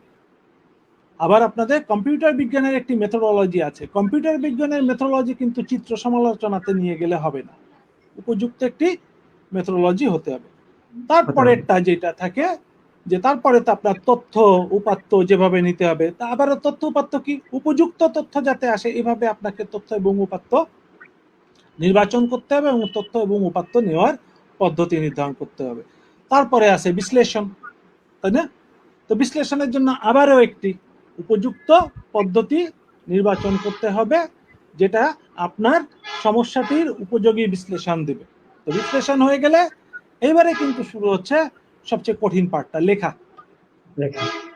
তাই না? তো মোটামুটি এইগুলো যদি আমরা করতে পারি তাহলে গবেষণা সমাপ্ত হলো, বর্তমান গবেষণাটি সমাপ্ত হলো বলে ধরে নেওয়া যাবে। আর একটা বিষয় যে এই যে লেখার বিষয়, যখন আমরা আমাদের কাজগুলো শেষ করার পর যখন লিখতে যাই, তখন সাধারণত দেখি যে অনেক কমপ্লেক্স সেন্টেন্স তৈরি করে আমরা সেটা লেখার চেষ্টা করি। আমরা নিজেদেরকে জাহির করতে চাই যে আমি এত এত জানি, আমি এভাবেই লিখছি। কিন্তু এইটা বেটার না সিম্পল সেন্টেন্সে আমরা সেটা লিখলে সেটা পেপারটা মানে ভারিত্ব বেড়ে যায়? কোনটা বেটার, যে সিম্পল সেন্টেন্সে লিখবো না কমপ্লেক্স সেন্টেন্সে পেপারটা লেখা উচিত? দেখেন, এ বিষয়ে আমি একেবারে খুব সহজ একটি কথা বলি। এ বিষয়ে আমি কথা বলি এইভাবে যে আমার একটি অভিজ্ঞতা আছে। আমি পৃথিবীর বিভিন্ন দেশের ছেলে মেয়েদের গবেষণা তত্ত্বাবধান করে থাকি বা এখনো করছি। এখনো এই মুহূর্তেও আপনার সাথে কথা বলে আমি কথা বলবো মেক্সিকোতে, যেখানে আমার ছাত্রী আছে, গবেষণা সে করছে আমার তত্ত্বাবধানে। অর্থাৎ আমি যদি হিসাব করি তো মিনিমাম 30টা দেশের ছেলে মেয়েকে আমি তত্ত্বাবধান করেছি তত্ত্বাবধায়ক হিসেবে। তো এখানে দেখেন যে প্রত্যেকের কালচার আলাদা, ভাষা আলাদা, তাই না? আমরা একটি কমন অবশ্যই। ভাষায় ধরেন লিখছি যে হ্যাঁ, ইংরেজি ভাষা, এটা অধিকাংশ মানুষের বিদেশি ভাষা। তো বিদেশি আমি ভাষা, যে লিখছি তা আমার লেখার উদ্দেশ্য কি? লেখার উদ্দেশ্য কিন্তু কমিউনিকেশন, কমিউনিকেশন, ইয়েস। তাই না? আমি যেটা বলতে চাচ্ছি ওইটা আমার যে অন্য যেন অডিয়েন্স বুঝতে আছে, পারে, হ্যাঁ, বোঝানোর মতন করে। বুঝতে পারে যেন। হ্যাঁ, আমি অনেক সময় আমার ছাত্রছাত্রীদেরকে বলি যে দেখো, গবেষণা বিশেষ করে লেখাটা এমন ভাবে লিখবে যাতে, আমি একটু হালকা করেই বলি, যাতে তোমার দাদিও বুঝতে পারে। অবশ্যই অর্থাৎ খুব খুব সাধারণ মানুষও যাতে অন্তত লেখাটা বুঝতে পারে, লেখাটা টার্মিনোলজি বুঝতে গুলো পারে। নয় না বুঝলো, তাই না? এই এক্স্যাক্টলি জন্য স্যার। আমি আমার ছাত্রছাত্রীদেরকে সবসময় বলি যে দেখেন, আমার একটি বদভ্যাস আছে। আমি আমার বদভ্যাস কি, আমি অনেক লম্বা লম্বা সেন্টেন্স লিখি জোড়া দিয়ে দিয়ে। তো আমার যিনি সুপারভাইজার, যিনি আমার পিএইচডি সুপারভাইজার ছিলেন, পোস্টডকের সুপারভাইজার ছিলেন, মাস্টার্সের সুপারভাইজার ছিলেন, এখনো যখন আমরা যৌথভাবে লিখি, উনি এখনো পর্যন্ত আমাকে বলে, এগুলো কি লিখিস? একটা সেন্টেন্স কি কারণে 5টা লাইন হবে? একটা সেন্টেন্সকে ভেঙে তুই 5টা সেন্টেন্স করলে তো সবারই কষ্ট কমে, তোরও কমে, যে পড়ে সেও কমে, তাই না? কঠিন কঠিন শব্দ, তাই না? খুব, যে সমস্ত শব্দ মানুষ ব্যবহার করে না, তো লাভ কি? আপনি কি শব্দ বলে ইমপ্রেস করতে চাচ্ছেন? তা তো না। কখনোই না। যদি এরকম হয় যে আপনি কঠিন শব্দ বললেন, কঠিন বাক্য গঠন করলেন, এবং কঠিন শব্দ এবং বাক্যের মধ্যে আপনি যেটা বলতে চাচ্ছেন সেটা হারিয়ে গেল, তো লাভ কি হলো? মূল যার ফলে অর্থটাই বৃথা গবেষণা, হয়ে গেল। যেটাই আপনি লেখেন না কেন, এটার কমিউনিকেশন ভ্যালুটা অত্যন্ত উচ্চ হতে হবে, তাই না? এবং কমিউনিকেশন অবশ্যই। ভ্যালু নিশ্চিত করার জন্যই আপনাকে সহজ ছোট ছোট সেন্টেন্স, সহজ আপনার শব্দ ব্যবহার করতে হবে। আপনি যদি যে কোনো ফিল্ডে দেখবেন যে কিছু কিছু পেপার থাকে যেগুলোকে আমরা বলি সেমিনাল পেপার, অর্থাৎ ওই ফিল্ডের মা বাপ, ওই পেপারগুলো, ওই বিষয়গুলো নিয়ে গবেষণা করলে দেখা যায় যে দু একটা উদ্ধৃতি না দিলে যারা পড়ে তারা বলে যে এইটা লেখনি বা ওইটার উদ্ধৃতি দাওনি। তো ওই সমস্ত সেমিনাল পেপারগুলো দেখবেন খুব সহজ ভাষায় সহজবোধ্য করে লেখা হয়। তো এই যে লিখতে পারাটা, এই যে সহজবোধ্য করে সহজ ভাষায় লিখতে পারাটা, এটা কিন্তু অনেক বড় একটা গুণ। শুধু লেখার গুণে দেখা যায় খুব সাধারণ একটি গবেষণা অত্যন্ত আকর্ষণীয় হয় আকর্ষণীয় হয়ে এবং যায়। মানুষের মনোযোগ আকর্ষণ করে। ঠিকই বলেছেন স্যার। যখন কেউ, আমার মতে যেটা, যখন কেউ কোনো কিছু গবেষণা করবে, তার গবেষণা করার শেষে যখন সে পেপারটা লিখবে, তখন তার সমকক্ষ যদি কোনো স্টুডেন্ট হয়, তাহলে তার ফ্রেন্ডকে দিয়ে প্রথমে পড়ানো উচিত যে সে কিছু বুঝতে পারছে কিনা। যদি সে বুঝতে পারে, তাহলে অবশ্যই তার লেখাটা অ্যাকসেপ্টেড হওয়ার সম্ভাবনা বেশি থাকে। আমার মনে হয় সেটাই। ধন্যবাদ স্যার আপনাকে। আমি এখন যেতে যাচ্ছি আমাদের শ্রদ্ধেয় আনিস স্যারের কাছে। স্যার, আপনার এখানে একটা কোশ্চেন এসেছে, আমাদের এক স্টুডেন্ট কোশ্চেন করেছে যে স্যার, সিএসসি ছাত্ররা সাধারণত কি ধরনের রিসার্চ করে থাকে? আমাদের এক স্টুডেন্ট কোশ্চেন করেছে যে স্যার, সিএসসি ছাত্ররা সাধারণত ধন্যবাদ। কি ধরনের রিসার্চ করে থাকে? রিপিট হচ্ছে বোধহয়। না, এটা ঝামেলা যেটা রিপিট হচ্ছে বোধহয়। হ্যালো, হ্যাঁ হ্যাঁ স্যার, এখন আমাকে মিউট ওকে। করে দেন। হ্যাঁ ওকে শোনা যাচ্ছে? হ্যাঁ হ্যাঁ স্যার, শোনা যাচ্ছে স্যার। আচ্ছা, তো সিএসসি আসলে তো সেই 60-এর দশক থেকেই তো রিসার্চ হচ্ছে। সিএসসি মোটা দাগে যদি আমরা বলি, সেখানে অ্যালগরিদমের উপরে রিসার্চ হয়, সেই আবার হার্ডওয়্যারের উপরে রিসার্চ হয়, আবার কোন কোন অ্যালগরিদমকে ইমপ্লিমেন্ট করে আমাদের খুব কাছাকাছি সময়ে মানুষের উপযোগী কোনো জিনিস তৈরি করার ক্ষেত্রে রিসার্চ হতে পারে। তো সেই অ্যালগরিদমেরও আবার কি হয়, যে অনেক ভাগ আছে। যেমন আমরা যদি বলি যে এআই, এআই কে কি অ্যালগরিদম থেকে ঠিক ওইভাবে বিচ্ছিন্ন করার সুযোগ আছে? কারণ হচ্ছে এআই এর মধ্যেও কিন্তু ভুরি ভুরি অ্যালগরিদম, তাই না? আবার আমরা যদি বলি ডেটা সায়েন্স, সেই ডেটা সায়েন্সের মধ্যেও সেই অ্যালগরিদমেরই কিন্তু ব্যাপক সমাহার। আবার আমরা যদি বলি কোডিং এর কথা, কোডিং কিন্তু যে কোনো রিসার্চে কম বেশি, সিএস এর কম্পিউটার সায়েন্সের যে কোনো রিসার্চে কম বেশি কিছু কোডিং লাগে, কারণ ইমপ্লিমেন্টেশন একটা পার্ট থাকে রিসার্চের, যেটার মাধ্যমে আমরা কি করি, আমাদের যে রিসার্চ যেটা করেছি সেটাকে ভ্যালিডেট করি, যে আমরা সেখান থেকে যে কোন ডাটার উপরে কিভাবে আমাদের যে বানানো সিস্টেম, সেই সিস্টেমটা বা যে মডেলটা, সেই মডেলটা কাজ করে করে কিভাবে আউটপুট দিচ্ছে, এবং সেটার জন্য আমরা কিছু গ্রাফ বানাই, কিছু টেবল বানাই, এবং সেখান থেকে সেই টেবল বা গ্রাফ গুলোকে আমরা ওই আমাদের গবেষণার রিলেটেড যে অন্য কাজ আছে, অন্য অথররা যে কাজগুলো করেছে বা অন্য রিসার্চাররা যে কাজগুলো করেছে, তার সাথে আমরা কম্পেয়ার করি যে আমাদের কাজের মান কেমন হয়েছে আর তাদের কাজের মান কেমন হয়েছে ইত্যাদি। এখন এই যে কোডিং এর কথা বললাম, অ্যালগরিদমের কথা বললাম,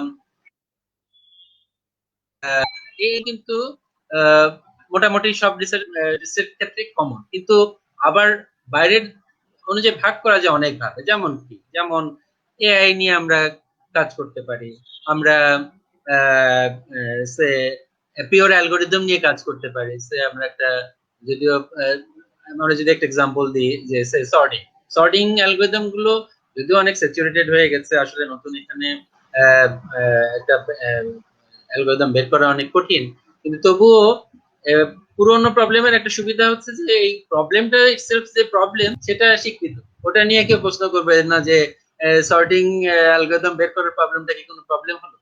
কিন্তু আবার একটা নতুন প্রবলেম আমরা যদি বের করতে চাই, সে আইওটি রিলেটেড কোনো কিছু, যেটা হচ্ছে রিসেন্টলি হয়তো যেটা নিয়ে কাজ হচ্ছে, তো এখন সেইখানে কিন্তু আবার ওই ঝুঁকিটা রয়ে যায় যে যে প্রবলেমটার কথা আমরা বলছি, সেই প্রবলেমটা ইটসেলফ সত্যি আসলে ভ্যালিড একটা প্রবলেম কিনা। কারণ হয়তো আমরা যার কথা বলছি সেটা হয়তো সত্যিকার অর্থে তার নিয়ে কাজ করার মতো তেমন কিছু নাই। তো এখন আমরা মোটা দাগে যদি এইভাবে বলতে পারি যে একজন সিএসসি ছাত্র সে কি কি নিয়ে কাজ করতে পারে। রিসেন্ট আমার যে অভিজ্ঞতা বা আমাদের স্টুডেন্টরা যেসব ক্ষেত্র নিয়ে কাজ করছে, তার মধ্যে আমি দেখতে পাচ্ছি যে মেশিন লার্নিং নিয়ে কাজ করে, যেখানে নানা ধরনের প্যাটার্ন রিকগনাইজ করা বা কোনো ইমেজ রিকগনিশন নিয়ে কাজ, সেখানে আমি ইমেজ প্রসেসিং এর ব্যাপার আছে, ইমেজ প্রসেসিং নিয়ে কাজ করে। তারপরে ন্যাচারাল ল্যাঙ্গুয়েজ প্রসেসিং আছে, যেখানে স্পিচ থেকে টেক্সটে কনভার্ট করবে, বা অটোমেটিক্যালি কোনো ইনস্ট্রুমেন্টকে বা কোনো রোবটকে কমান্ড দেওয়া যেতে পারে কিনা। রোবোটিক্স একটা বড় ক্ষেত্র, যেখানে আমরা আমরা হার্ডওয়্যার এবং সফটওয়্যার উভয় ক্ষেত্রে কাজের বিষয় আছে। যে আমি কারণ রোবোটিক্স এর কথা যখন আমরা বলি, তখন কিন্তু আসলে সেই কম্পিউটার সায়েন্সের কন্ট্রিবিউট করার সুযোগ আছে সেখানে। মেকানিক্যাল ইঞ্জিনিয়ার হিসেবে একটা রোবট ডিজাইনের বিষয় আছে, তারপরে একজন ইলেকট্রিক্যাল ইঞ্জিনিয়ার হিসেবে সেখানে বিভিন্ন পাওয়ার সাপ্লাই এবং অন্যান্য দিক থেকে কন্ট্রিবিউট করার সুযোগ আছে। তারপরে এছাড়াও আমরা যেমন বিগ ডেটা অ্যানালাইসিস একটা রিসেন্ট খাত যেখানে ডাটা মাইনিং নিয়ে কাজ হতে পারে। তো মোরালেস আমি যেটা সাজেস্ট করব যে যখন একজন আন্ডারগ্রেড স্টুডেন্ট যখন একটা থিসিস চুজ করতে চাইবে, সে থার্ড ইয়ার পর্যন্ত যে সমস্ত সাবজেক্ট গুলো পড়েছে তার ভিত্তিতে সে আসলে কোনটাতে আগ্রহ বোধ করে, সেই আগ্রহের একটা ব্রড একটা ফিল্ড সে চুজ করবে।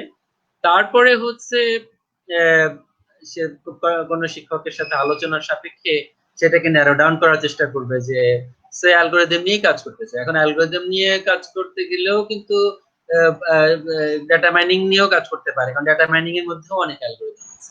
আবার অ্যালগোরিদম নিয়ে কাজ করতে চায়, সেখানে সে কিন্তু মেশিন লার্নিং নিয়ে কাজ করতে পারে। তো এমনকি রোবোটিক্স এরও কোনো অ্যালগোরিদম সে কিন্তু ডিজাইন করতে পারে। তো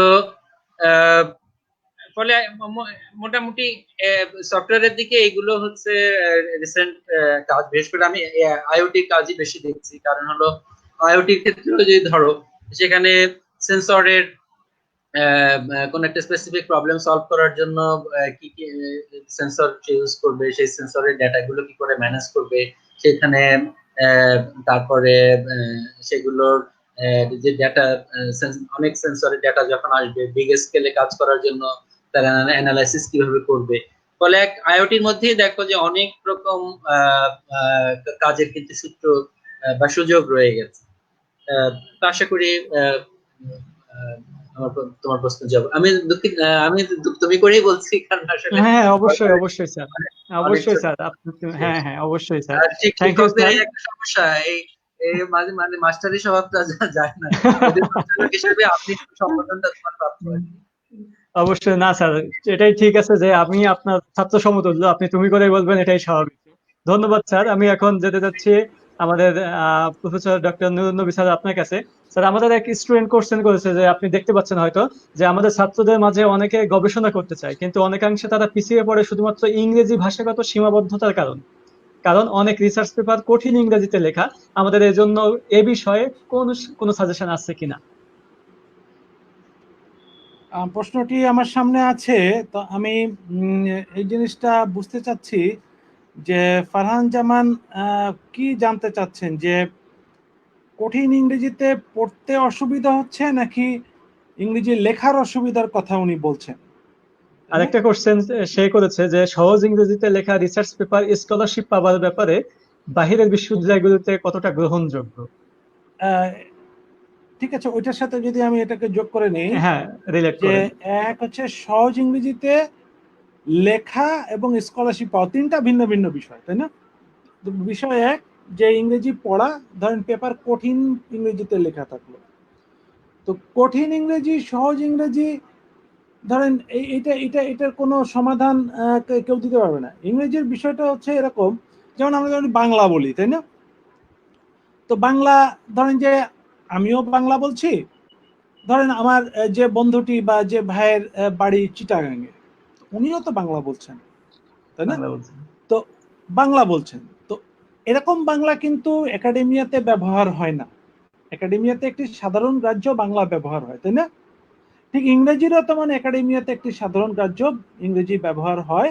এখন কিছু কিছু কি, যে যেমন আমি যখন ইংরেজি লিখি তখন যে কোনো, আপনার যেমন আমি যখন থিসিসটা লিখলাম, আমার থিসিসে আপনার কোনো কমেন্ট ছিল না, রিভিউয়াররা কমেন্ট দিল যে তোমার লেখাটি কোনো একজন নেটিভ ইংলিশ স্পিকারকে দেখিয়ে একটু নিও, এটাই শুধুমাত্র কমেন্ট ছিল। তা আমি এটা দেখতে দিলাম আমারই এক বন্ধু, আপনার কথা হিসেবে, ও আমেরিকান, ব্রায়ানকে। তো ব্রায়ান কিছু কিছু জায়গায় আর বোঝে না, তাই বললাম যে বাবা এটা তো ইংরেজিতে লেখা। তা বলে যে আচ্ছা, ইংরেজিতে কিছু শব্দ আছে যার এক্সপ্রেশন আমরা একভাবে ব্যবহার করি, তোমরা এশিয়ান অন্যভাবে যারা ব্যবহার তারা করেন। একভাবে ব্যবহার করো, দক্ষিণ এশীয়রা আরেকভাবে ব্যবহার করো। ব্যবহার করেন। তো এখানে কিছু সামান্য পার্থক্য আছে, তাই না? তারপরে কিছু কিছু শব্দ আছে যেগুলো ধরেন একেবারেই যারা ভালো ভাষা লেখে, বাংলাতেও এরকম কিছু শব্দ আছে যে যা আমরা সাধারণভাবে ব্যবহার করি না। ব্যবহার তো করেন। পড়তে গিয়ে, তাই না, পড়তে গিয়ে সাধারণত এই ধরনের বাধাগুলো সামনে আসে। তো এই বাধা উত্তরণের জন্য একটি পরামর্শই বিশ্বব্যাপী হচ্ছে আপনাকে দেবে, যে আপনি পড়েন এবং প্রথম দিকে কি করেন, যে একটু কষ্ট করে পড়েন। কিছু শব্দের অর্থ হচ্ছে আপনি দরকার হলে ধরে ধরে ডিকশনারি ধরে ধরে পড়েন। এরকম 10টা-15টা আপনার পেপার পড়ার পরে দেখবেন যে ঘুরে ঘুরে ওই শব্দগুলো আসছে, তখন আপনার জন্য পড়া সহজ হয়ে যাবে। এখন যদি বলেন দ্বিতীয় কথা, লেখা সহজ। দেখেন, সহজ কথা আমরা বাংলায় বলি যে সহজ কথা যায় না বলা সহজে, তেমন সহজ করে লেখাও কিন্তু একটি কঠিন কাজ। কঠিন কাজ। আর লেখা হচ্ছে এমন একটি কাজ যে সারা জীবনে আপনার লেখায় বিশুদ্ধতা আনতে পেরেছে এরকম কোনো লোককে হচ্ছে আমি চিনি না, এবং এরকম কোনো লোক ছিল বলে আমি তা জানি না। আপনি অনেক বড় লেখককেও যদি তার লেখা বেনামিতে এনে দেন, সেও বিরক্ত হবে যে এটা কে লিখছে। এরকম অনেক উদাহরণই আছে।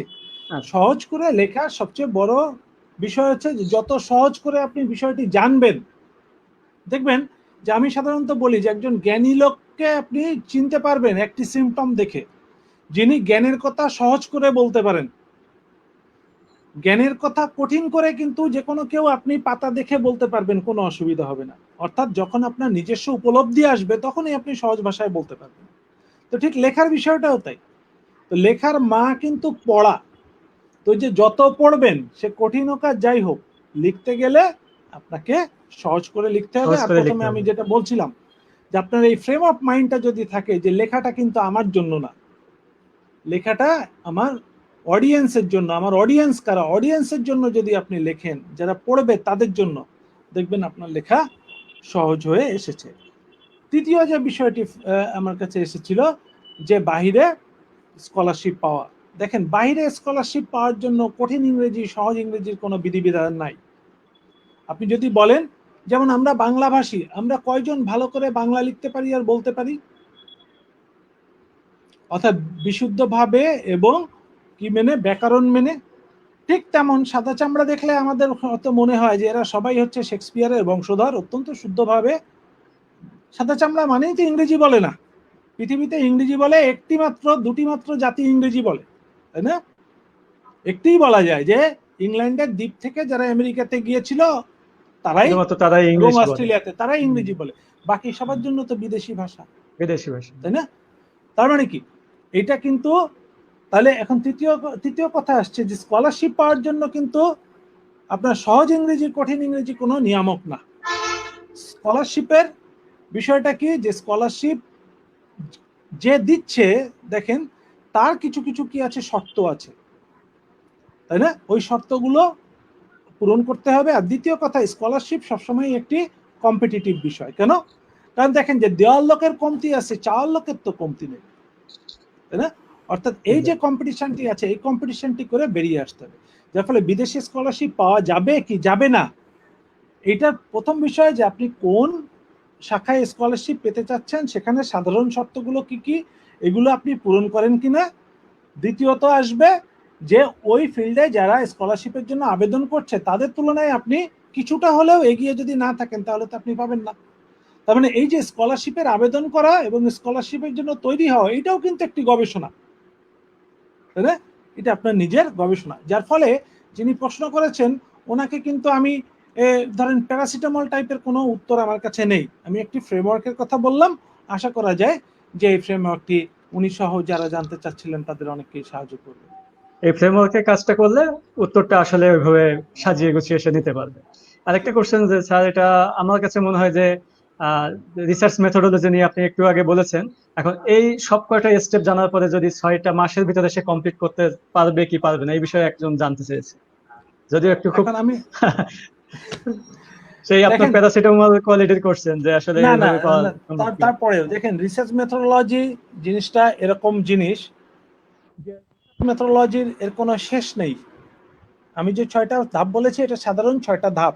এই 6টা ধাপের প্রতিটি ধাপেই আপনি আপনার সারা জীবন কাটিয়ে দিতে পারেন, অবশ্যই, তাই না? প্রতিটি ধাপেই সারা জীবন কাটিয়ে দিতে পারেন। কিন্তু আমি ধরে নিচ্ছি যে যিনি প্রশ্নটি করেছেন উনি ছাত্র, এই জন্য উনি 6 মাসের কথা এনেছেন, তাই না?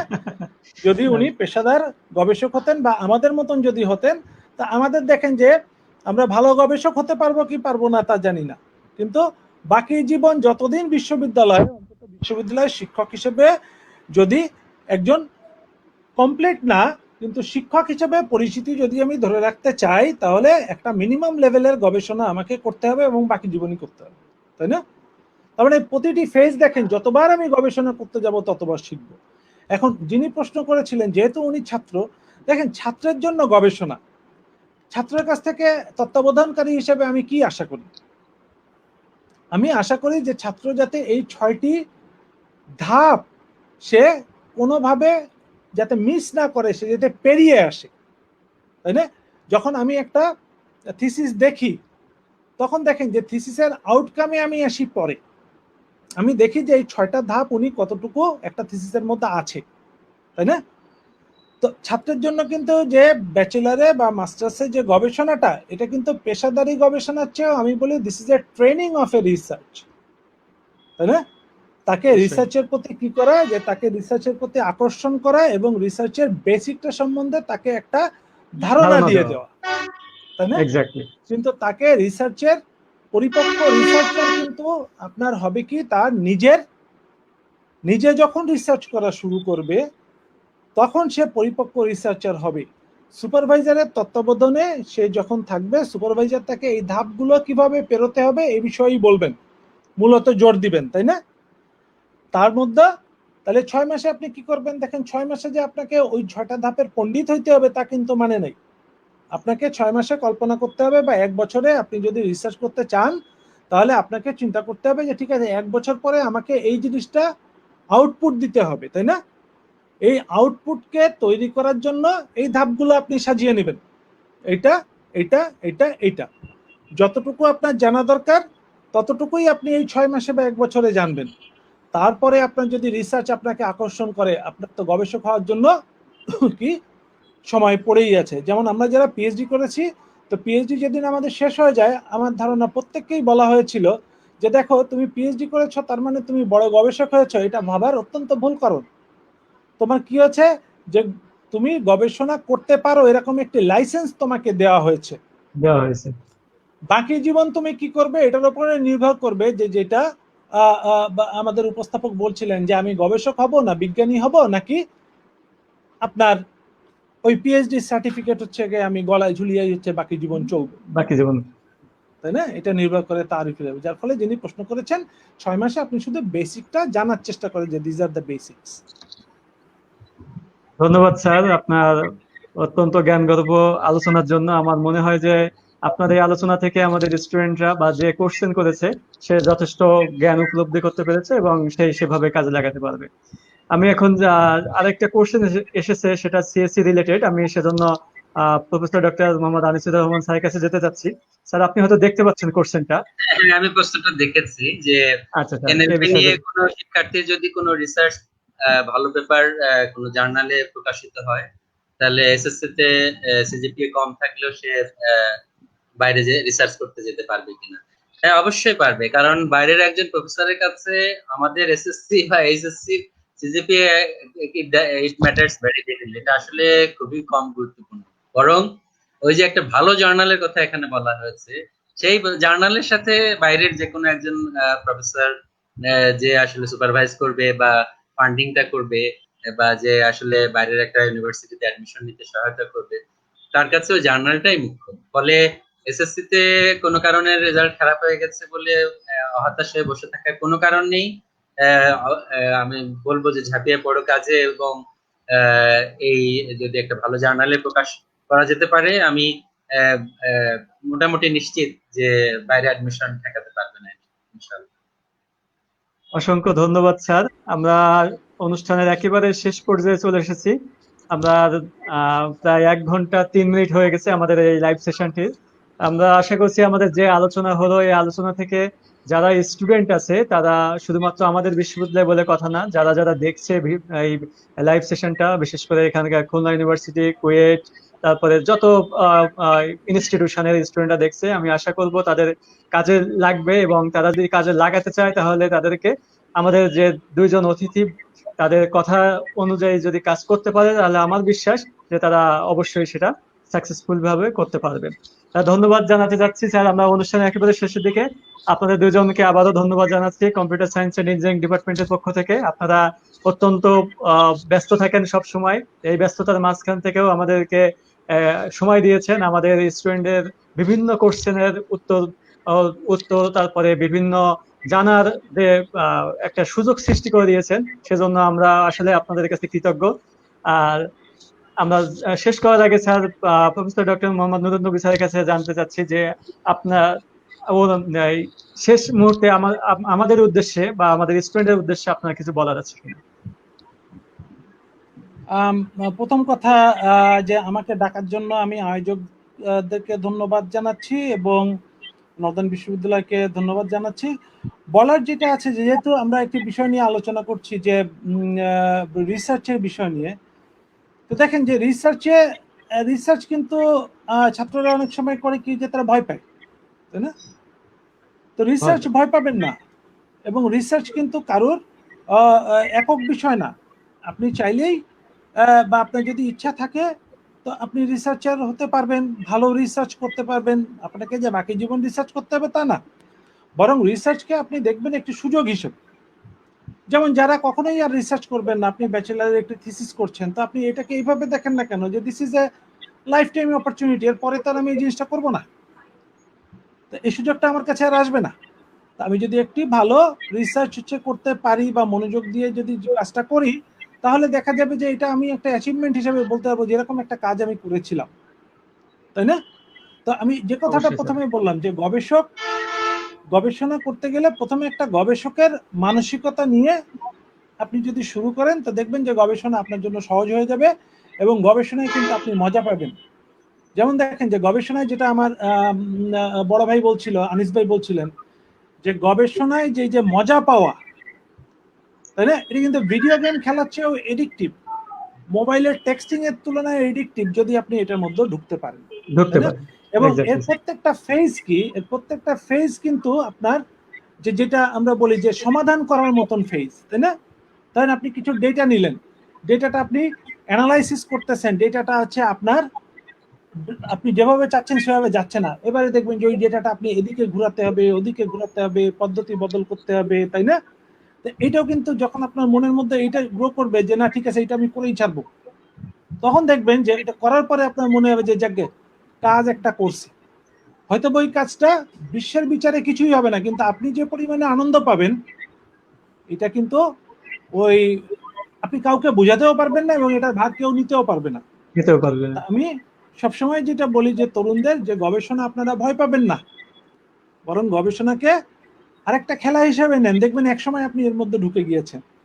তা আমি সবার সুস্বাস্থ্য এবং ভালো সময় কামনা করছি এবং আবারও ধন্যবাদ জানাচ্ছি আয়োজকদের। ধন্যবাদ স্যার আপনাকে। স্যার আপনার যদি কিছু বলার থাকে শেষ মুহূর্তে আমাদের উদ্দেশ্যে স্যার। হ্যাঁ, অবশ্যই। আমি প্রথমত নর্দার্ন ইউনিভার্সিটিকে ধন্যবাদ জানাচ্ছি এই একটা সুন্দর আয়োজনে আমাকে সম্পৃক্ত করার জন্য। আর নর্দার্ন ইউনিভার্সিটির সাথে আমি সেই 11 সাল থেকেই জড়িত এবং আমার খুব একটা প্রিয় জায়গা, এবং সেই ওখানকার ছাত্রছাত্রীরাও আমার অনেক প্রিয় মুখ আছে যাদেরকে আমি আসলে পড়িয়েছি। তো যারা বর্তমান ছাত্রছাত্রী আছো তাদেরকে আমি বলবো যে তোমরা গবেষণার এই যে তোমাদের যদি 6 মাস এর মধ্যে এটা শেষ করতে হয়, তাহলে একটা টাইম প্ল্যান করে ফেলতে হবে যে আমাকে এই ধাপগুলো আমি এই সময়ের মধ্যে করব। যদিও আসলে প্রকৃত গবেষণা ওরকম শিডিউল মেনে হয় না, কারণ কখনো এখানে দেখা গেছে যে প্রফেসর নুরুন নবী হয়তো 3 বছরে করেছেন, কারো হয়তো 8 বছরও লেগে যেতে পারে, কারো 9 বছরও লেগে যেতে পারে। কিন্তু আমরা আন্ডারগ্রেড লেভেলের থিসিসে যেটা বা রিসার্চে যেটা এক্সপেক্ট করব সেটা হচ্ছে যে সে 8-9 বছরেও কিন্তু সে কিন্তু এই যে 6টা ধাপের কথা বলা হয়েছে, সেই ধাপগুলোর মধ্যেই কিন্তু রোটেট করে বারবার তার প্রবলেম গুলোকে রিফ্রেশিং করেছে, আবার কোন জায়গায় ঘাটতে থাকলে আবার ব্যাক করেছে সেখানে।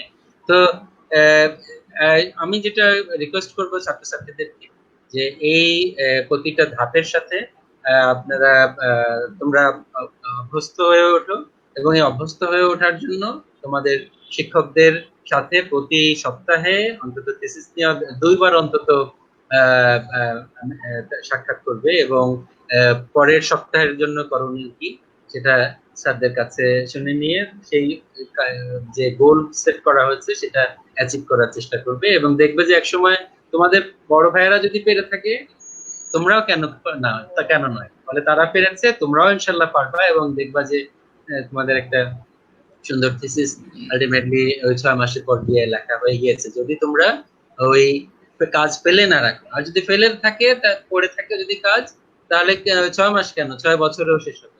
ফলে প্রতিটা গুরুত্বপূর্ণ সময়কে আমাদের কাজে লাগাতে হবে এবং মনে করতে হবে যে আমাদের সার্টিফিকেট নিয়ে এখান থেকে বেরোতে হবে, আমাদের হয় হায়ার স্টাডিজে যেতে হবে, নাহলে একটা জব করতে হবে, আমাদের পরিবারের দায়িত্ব নিতে হবে। ফলে আর মোটেই সময় নষ্ট নয়, আমাদের কাজে ঝাঁপিয়ে পড়তে হবে। ধন্যবাদ। ধন্যবাদ স্যার আপনাদেরকে। আসলে যদি কারো রিসার্চ করার ইচ্ছা থাকে এবং সেই বিষয়ে যদি ভালোবাসা থাকে তাহলে সে সেটা নিয়ে অনেক দূরে এগিয়ে যেতে পারবে বলে আমার বিশ্বাস।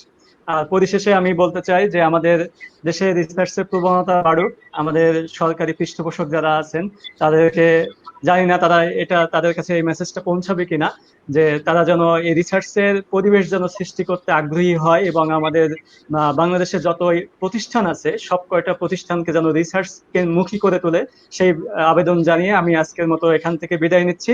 ধন্যবাদ জানাচ্ছি স্যার আপনাদের দুজনকে। আপনাদের সুন্দর সুস্থ জীবন কামনা করি এবং যারা আজকে আমাদের সাথে উপস্থিত ছিলেন এতক্ষণ পর্যন্ত আপনাদের সবাইকে ধন্যবাদ জানাচ্ছি। আপনারা সবাই সুস্থ থাকেন, ভালো থাকেন। শুভরাত্রি। শুভরাত্রি।